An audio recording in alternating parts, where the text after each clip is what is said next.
Senhor Jesus, está aqui o seu povo, nós aqui reunidos em família, a família da fé, para dizer para o Senhor que nós precisamos de um milagre nessa noite. A gente não confia na gente, a gente precisa que o Senhor faça.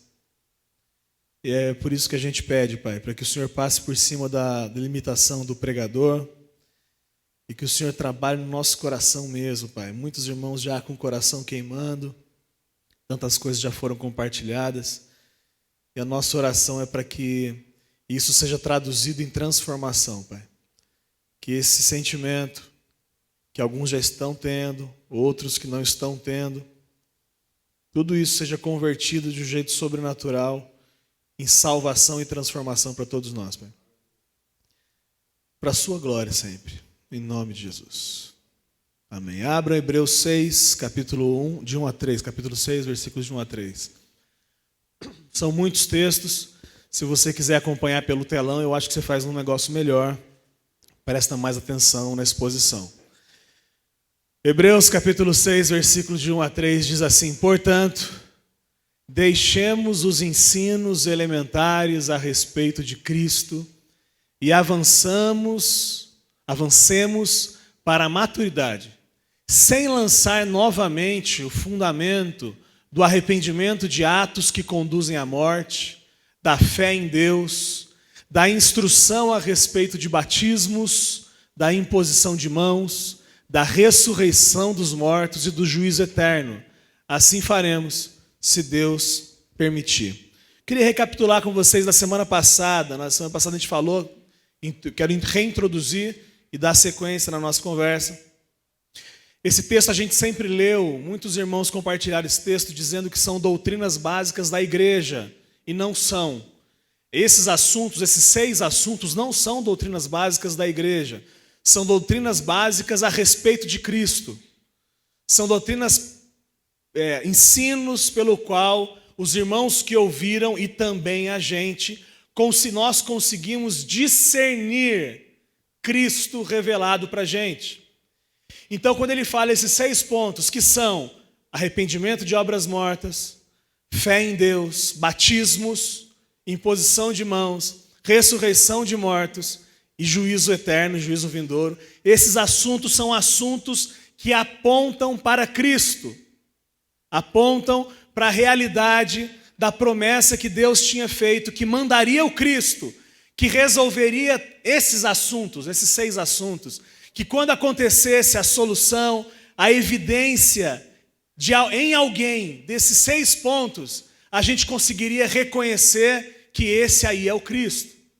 E nós conseguimos identificar em Jesus de Nazaré que todos esses pontos estão absolutamente ensinados em Jesus de Nazaré, e é por isso que nós cremos que Jesus é o Cristo. Amém, irmãos? Muito bom. Isso é o texto que está dizendo. Pega o versículo 1 de novo lá. Por favor. Portanto, deixemos os ensinamentos elementares a respeito de Cristo. Esse é o centro dessas questões. É mais ou menos assim, os irmãos que ouviram isso a primeira vez, ouvinte primário desse texto, é mais ou menos eles dizendo assim: lembra que nós estávamos esperando, lembra que quando Cristo viesse aconteceria isso e aquilo, a gente viveria dessa e dessa maneira, teria essa e essa experiência. Então esses irmãos estão ouvindo, lembra que foi prometido para a gente um Cristo. E aí a gente vai encontrar nesses pontos a realidade do Cristo. Primeiro ponto da semana passada, ainda só para recapitular para quem não veio. Primeiro ponto, arrependimento de obras mortas. A gente entendeu semana passada que obras mortas são aquelas obras que a gente faz na nossa força. Aquilo que a gente faz na raça. Aquilo que a gente faz sem a dependência de Deus. São obras mortas, porque coloca o homem no centro do projeto. O projeto final é o homem, o projeto final é a glória do homem. E quando a gente ouve o Evangelho e crê no Evangelho, e o nosso coração é transformado, não só as nossas atitudes são transformadas, mas as nossas intenções são transformadas. Diga amém. A intenção nossa muda. Não é só fazer o certo, tem que fazer o certo com a intenção certa.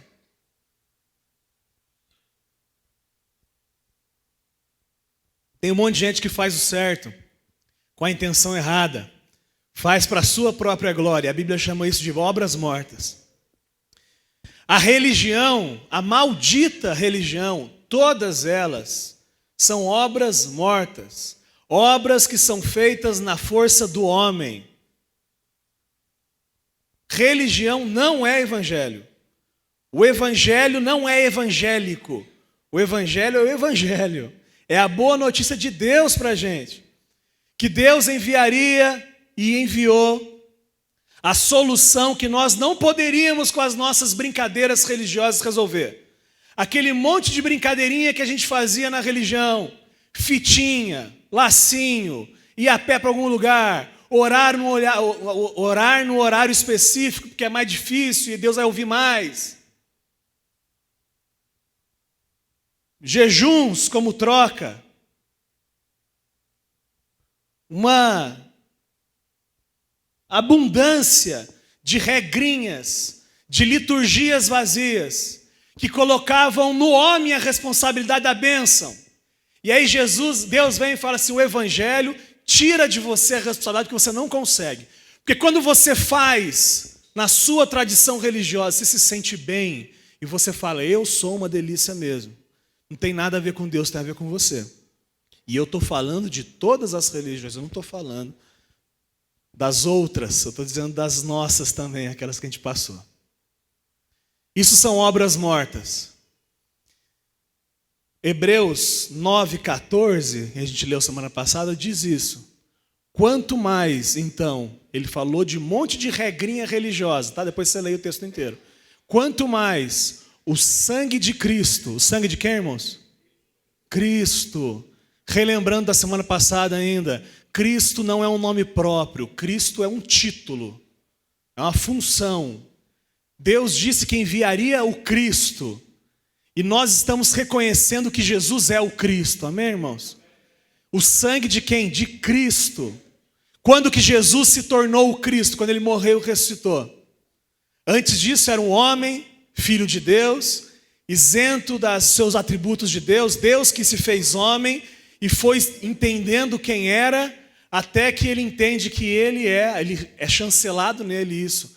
Atos que a gente leu semana passada. Esse homem que vocês crucificaram, Deus fez Senhor e Cristo. Quando? Quando ressuscitou dos mortos. Quanto mais então o sangue de Cristo, que pelo Espírito eterno se ofereceu de forma imaculada a Deus, purificará a nossa consciência das obras mortas, os atos que levam à morte, de modo que sirvamos ao Deus vivo. Sem essa transformação, as nossas obras não servem a Deus. Sem um coração transformado de verdade, as nossas obras não glorificam a Deus, no máximo glorificam a nós. Quando a gente consegue fazer aquilo que os nossos amigos não conseguem.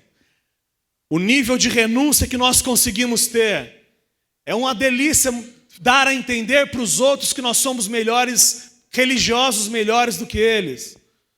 Isso são obras mortas.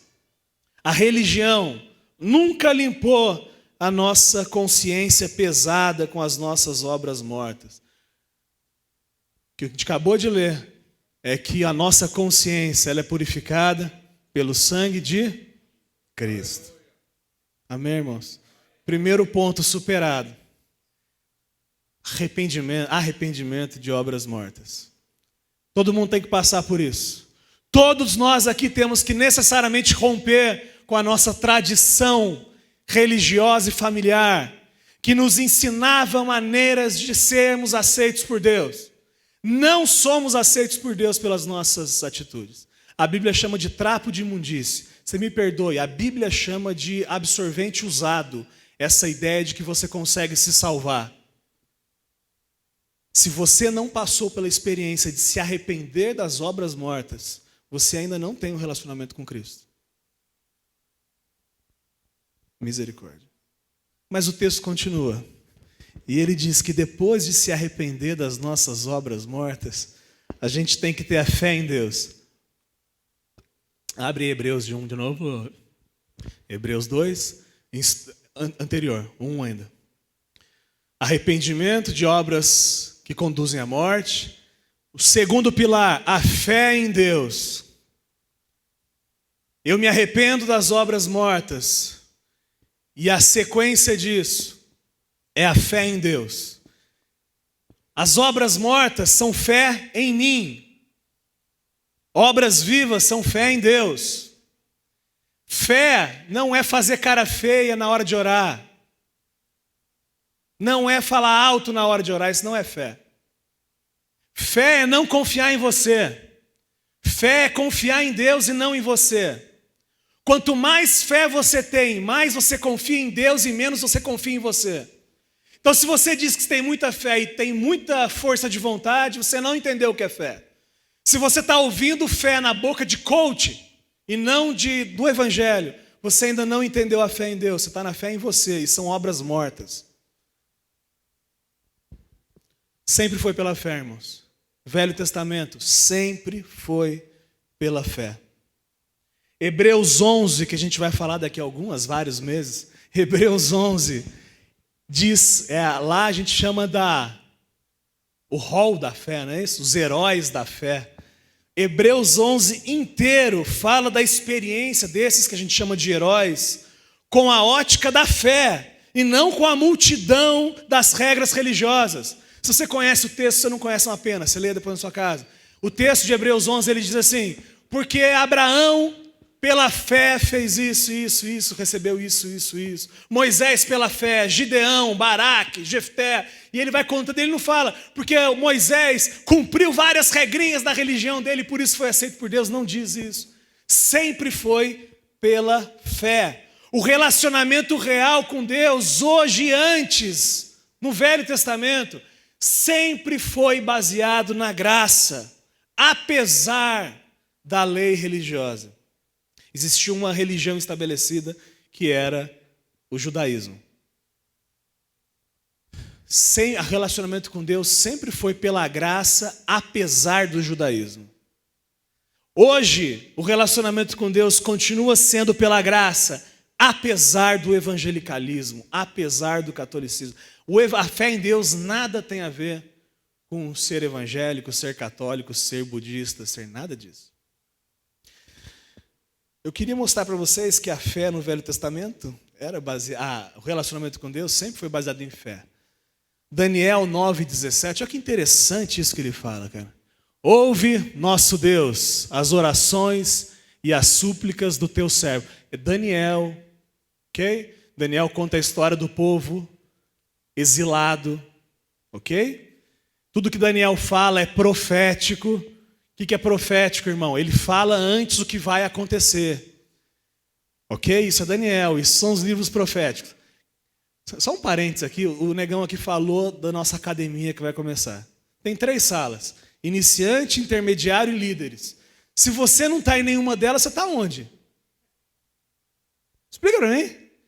Você vai fazer inscrição. Ah, não, iniciante eu não sou. Ah, ok, então você é intermediário. Não sou intermediário. Ah, que bom, você é líder, também não. Não entendi. Se o seu conhecimento não redunda necessariamente em cuidar de gente, eu não estou entendendo, irmãos. Mas isso é só a minha crise de pelanca aqui, me perdoa. Então, Daniel, profético, alguns vão dizer, inclusive, que Daniel é o dicionário de Apocalipse, quem gosta muito dessas questões escatológicas, mas enfim.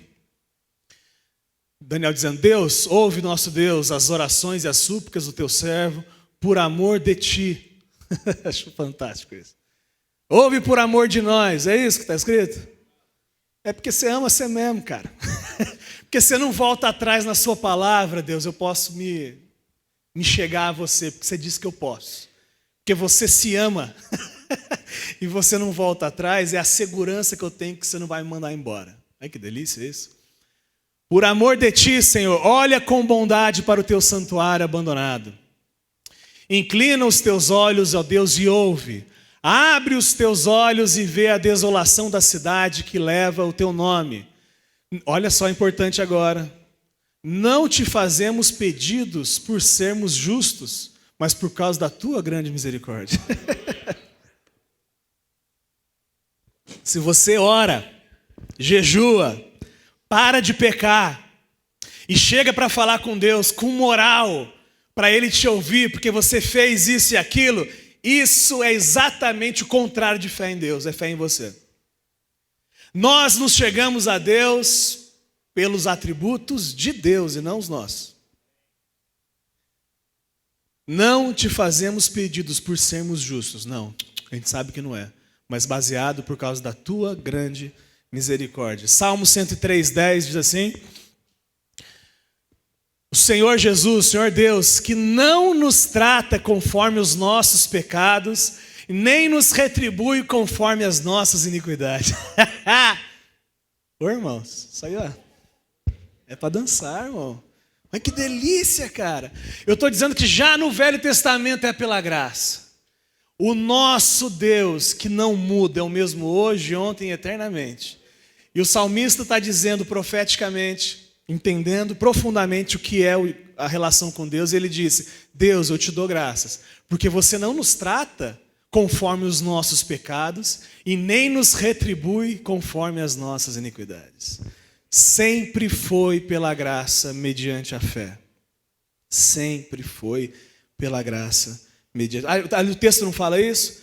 Porque Efésios 2:8, que nós somos salvos pela graça mediante a fé. E isso não vem de vocês, é um presente de Deus. Não vem das coisas que vocês fazem para que vocês não fiquem se achando. Olha só que o texto está claro. Claro que a tradução é na minha versão, mas é isso que está escrito aí.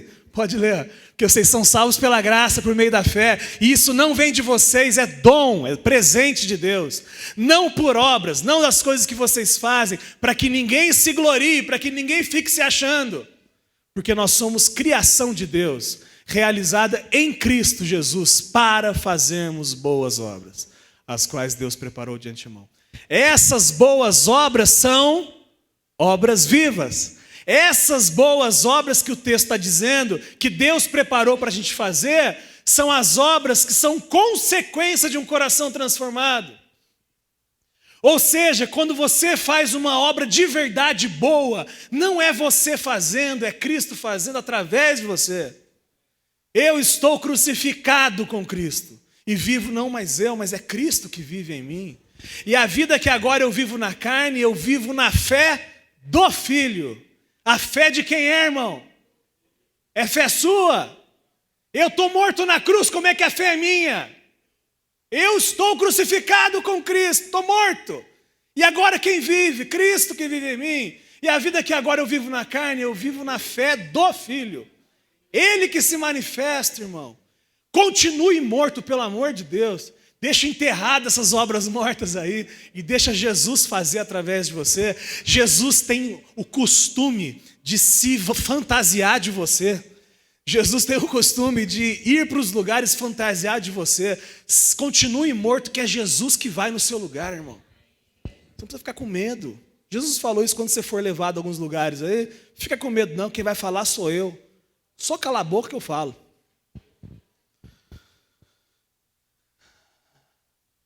A fé que vem pela palavra encarnada. Quem é a palavra? É o Cristo, é a palavra. O verbo, no princípio, João 1, quem já participou de RIP tem que conhecer esse texto.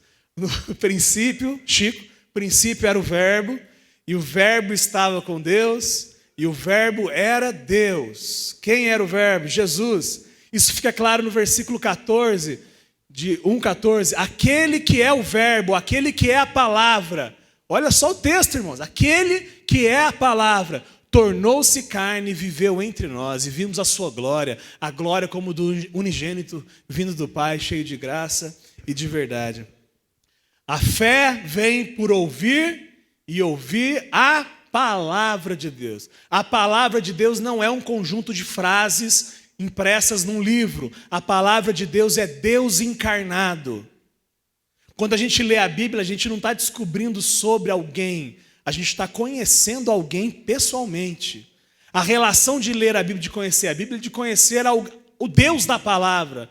A palavra se fez carne e habitou entre nós, Jesus Cristo. Amém, irmãos? Aplicação. Sumiu tudo aqui. Olha que loucura, apagou. Será que é o diabo, irmãos? Vou tentar mais uma vez aqui. Pronto. Aplicação. Tiago fala isso. A fé sem obras é morta. Vocês já ouviram isso? A fé sem obras é morta. Não adianta você dizer que você tem fé e não tem obras. A fé sem obras é tão morta quanto as obras sem fé. Aquilo que você faz sem fé. Fazer o certo, do jeito certo, com a intenção errada, além de perda de tempo, é abominação ao Criador, que proveu para Ele mesmo o Cordeiro. Isso é importantíssimo, irmão. O tempo não sei se dá. Eu estou no... É assustador isso, irmãos. Vamos fazer uns 3 cultos por semana? Vamos? Pode ser? Começar às 4 até às 10? Pode ser assim, um negócio mais... Quando Abraão, que é o pai da fé, a Bíblia diz, o pai da fé. Quando Abraão foi sacrificar o seu filho, Deus tinha dito para ele que através de Isaac, que era o nome do filho dele, ele teria uma multidão de descendentes. E aí Deus chega e fala assim, ei, eu não te falei que através de Isaac você vai ter um monte de descendente? Abraão disse, eu creio nisso. Ok, então mata Isaac. E Abraão falou, ok. E ele vai. Ele vai para o monte. Aí um menino, que não é um bebê, devia ter uns 16 anos, chega para o pai lá no monte, na hora do sacrifício, e aí ele fala, filho, pai, eu estou vendo aí a lenha, eu estou vendo o cutelo, eu estou vendo o altar, mas não estou vendo o cordeiro. E aí Abraão, pela fé, diz, Deus proverá para si o cordeiro. Quem vai prover o necessário para esse sacrifício é Deus. E aí quando ele vai sacrificar, o anjo diz não precisa, ele olha para o lado, tem um cordeiro preso pelas pontas. A língua antiga diz isso, um cordeiro preso pelas pontas. É claro que ele está fazendo referência ao chifre, mas é claro que profeticamente ele está falando do nosso cordeiro preso pelas pontas, amém? O nosso cordeiro, Deus providenciou para Ele mesmo o cordeiro. Não foi a gente com as nossas ações certas, foi Ele. Eu não posso fazer o que Ele já fez. Nós estamos dizendo que o segundo pilar dessa nossa conversa é a fé no que Deus fez. Primeiro, o rompimento na fé no que a gente faz, obras mortas. Mas a segundo fundamento, ou a segunda questão que faz parte do fundamento, é a fé naquilo que Deus fez. Nossas obras só podem ser feitas por Cristo através de nós. Eu queria ler só antes de a gente terminar esse assunto, Hebreus 11, 24. Olha que coisa interessantíssima. Pela fé, Moisés, já adulto, recusou ser chamado filho da filha de Faraó, preferindo ser maltratado com o povo de Deus, a desfrutar os prazeres do pecado durante algum tempo. Presta atenção, 2000 anos antes de Cristo, Moisés, 2000 anos antes, 1500 anos antes de Cristo, profeticamente, porque sempre foi pela graça mediante a fé em cima do cordeiro que haveria de vir. Sempre foi. Adão e Eva, se foram salvos porque creram que aquele animal inocente morreu no lugar deles. De Adão e Eva até hoje, a salvação é baseada no cordeiro que viria, no Messias, no Cristo. Moisés, 1500 anos, profeticamente. Por amor de quem? Leia. Por amor de quem? Por amor de Cristo, Moisés considerou a desonra riqueza maior do que os tesouros do Egito, porque contemplava a sua recompensa. Moisés, 1500 anos antes, preferiu sofrer com o povo de Deus, preferiu estar com Cristo, segundo o versículo 26 diz, a abrir mão da sua herança com Deus. Aquilo que as nossas obras mortas não conseguiram, só a fé viva do Cristo consegue. 2 pontos. Primeiro, arrependimento de obras mortas. Você precisa romper com a sua ideia de que você consegue ser melhor do que alguém e por isso merece ser salvo. Você precisa romper com a sua tradição religiosa. 2, você precisa confiar naquilo que Deus fez e não naquilo que você faz. Amém? Terceiro ponto. Vou embora?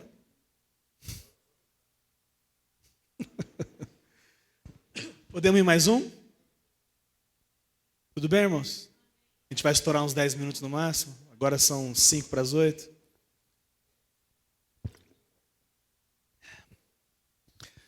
Não lançando de novo os fundamentos da doutrina de Cristo, que é arrependimento de obras mortas, fé em Deus, batismos. E aí, batismos, plural. Efésios fala que só existe um batismo. E agora o texto fala de batismos. Que confusão é essa?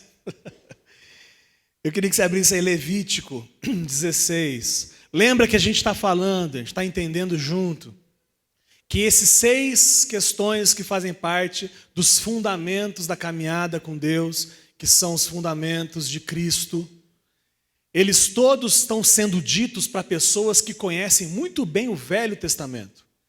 E para esses que havia sido prometido para eles, o Cristo, o autor está dizendo, lembra das obras mortas? Jesus Cristo é a solução.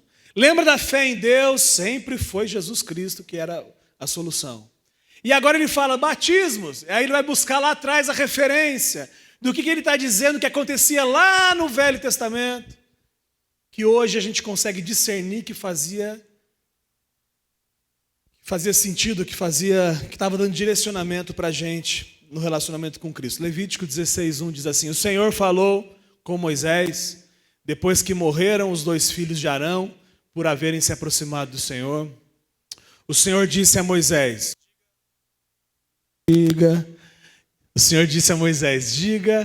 a seu irmão Arão, que não entre a toda hora no lugar santíssimo, atrás do véu, diante da tampa da arca, para que não morra, pois aparecerei na nuvem acima da tampa. Presta atenção, lembra que lá no tabernáculo, no templo, tinha um lugarzinho que só o sacerdote podia entrar uma vez por ano, lembra disso?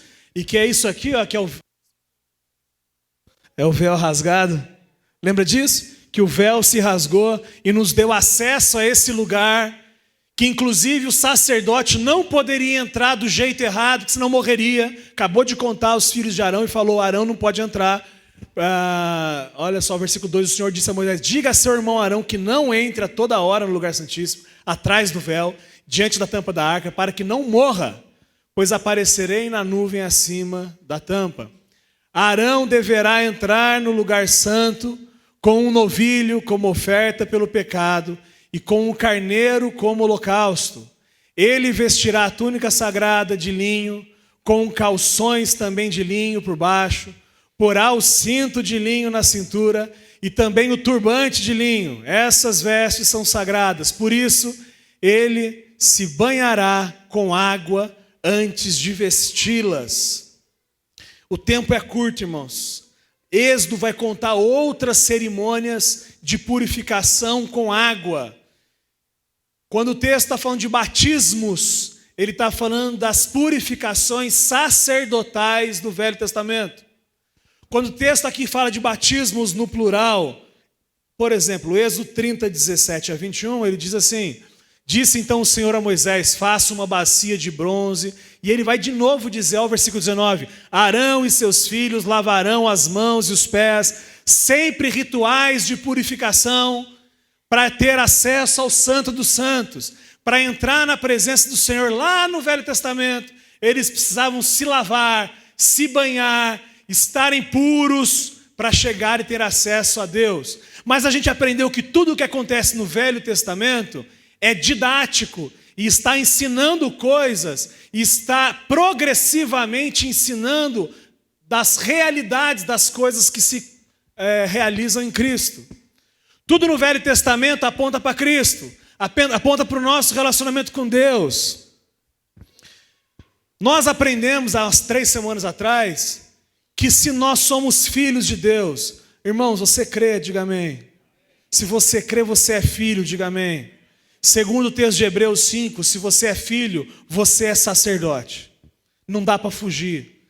É a nossa missão se engajar no projeto de Deus. A gente já aprendeu que nós somos sacerdotes. E João 15:3 diz: vocês já estão limpos pela palavra que eu lhes tenho falado. Jesus disse isso. Os batismos do Velho Testamento, eles se cumprem no Verbo encarnado, no Cristo. Vocês já estão limpos pela palavra, porque de mim está saindo, está purificando, já purificou vocês. Interessante que Flávio Josefo, que é um historiador do primeiro século, ele diz que, quando ele se refere a João Batista, ele se refere aos batismos de João Batista. Interessante isso, que João Batista ele já traz a ideia de que o batismo necessariamente está envolvido com arrependimento. Qual era o discurso deles? Vocês vêm se batizar, arrependam-se. Arrependam-se do que? Das obras mortas. João Batista traz exatamente isso, irmãos. A Bíblia é deliciosa, é impressionante. Essa semana eu estava compartilhando com o irmão como é impressionante como tudo é absolutamente amarrado. E vem uns boçais, vem a galera que não conhece nada e vem botar a palavra de Deus em dúvida. É impressionante isso, é impressionante. Todo mundo que vem questionar sobre Bíblia, eu falo assim, ok, aonde está isso na Bíblia? O que você está lendo que você não entendeu?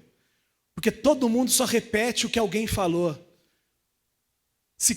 Quem conhece Bíblia mesmo, não tem outro lugar, é delicioso. Confia na palavra de Deus. Se conhece, confia. Se não conhece, coloca em dúvida. Estou errado, irmãos? Apenas é isso que eu tenho visto. Versículo, olha que interessante isso que eu estou dizendo, João Batista, Velho Testamento. O Novo Testamento começa onde? A gente aprendeu isso? Vamos lá, o Novo Testamento começa onde? Na morte de Cristo. Hebreus vai dizer daqui a pouco que o testamento só tem valor quando o testador morre. Os evangelhos, Mateus, Marcos, Lucas e João, eles não são o Novo Testamento, são o Velho Testamento. Jesus nasceu sob o Velho Testamento. O que Jesus ensinou, ele ensinou debaixo do Velho, apontando para o Novo. Para que a realidade de quando ele morreria, ressuscitaria e o Espírito habitaria conosco. Esse João Batista, Velho Testamento, diz que é necessário para o batismo, para os batismos que ele estava pregando. Não faz sentido você se lavar cerimonialmente se você não se arrepende das obras mortas, é o que ele está dizendo. João Batista. Romanos 6, versículo 3 e 4, diz assim: ou vocês não sabem que todos nós que fomos batizados em Cristo Jesus, fomos batizados em sua morte? Vocês não sabem disso? Todos vocês que foram batizados, vocês foram batizados em Cristo Jesus, na morte de Cristo Jesus. Portanto, fomos sepultados com ele na morte por meio do batismo, a fim de que assim como quem? Cristo foi ressuscitado dos mortos, mediante a glória do Pai, também nós vivamos uma vida nova, em novidade de vida. Ah, você está de brincadeira. Você está de brincadeira. É para você ficar em pé e dançar um forró com o irmão do lado agora, irmão.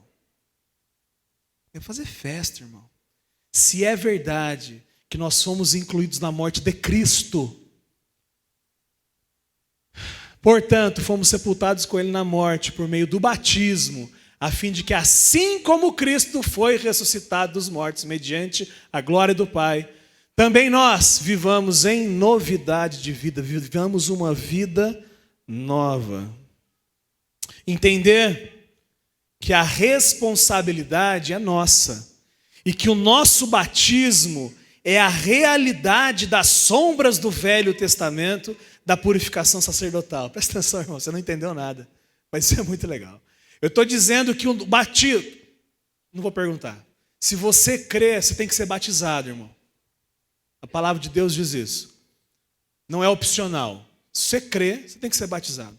E esse batismo que você deve participar, ou aqueles que já participaram, de fato desse batismo, que é o mesmo batismo de Jesus, o Cristo, esse batismo, ele é a realidade daquilo que tinha sido prometido lá atrás.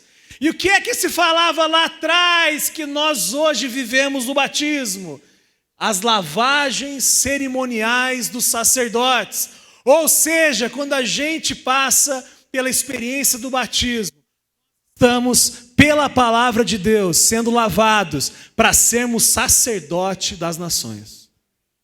Amém, irmãos? Amém, irmãos? Hoje, lavados, nós somos sacerdotes. Somos cristãos. Quem é cristão, diga amém. Sabe o que significa cristão, irmão? É um pequeno Cristo. Quando você se diz cristão, João, você está dizendo, eu sou uma amostra de Cristo. Pelo batismo isso foi possível. Então, chegamos na metade do fundamento. Na metade dos fundamentos. Primeira coisa que o texto falou, que é basilar para a gente ir para frente. Não tem como a gente ir para frente sem ter certeza disso que a gente está falando, que é o quê? Você precisa se arrepender das suas obras mortas. Você precisa romper com a sua religiosidade, com a sua religião. Você precisa romper com a sua tradição. E você precisa crer em Deus. Crer que Deus pode fazer aquilo que você não pode fazer. E que para isso, depois que isso se tornou uma realidade na sua vida, no Velho Testamento apontava para um momento que nós todos, como sacerdotes, lavados pela palavra, podemos ser cristãos por aí. Isso é metade do fundamento. Talvez semana que vem a gente consiga terminar a outra metade dos fundamentos. Eu queria que o pastor Eros orasse por vocês.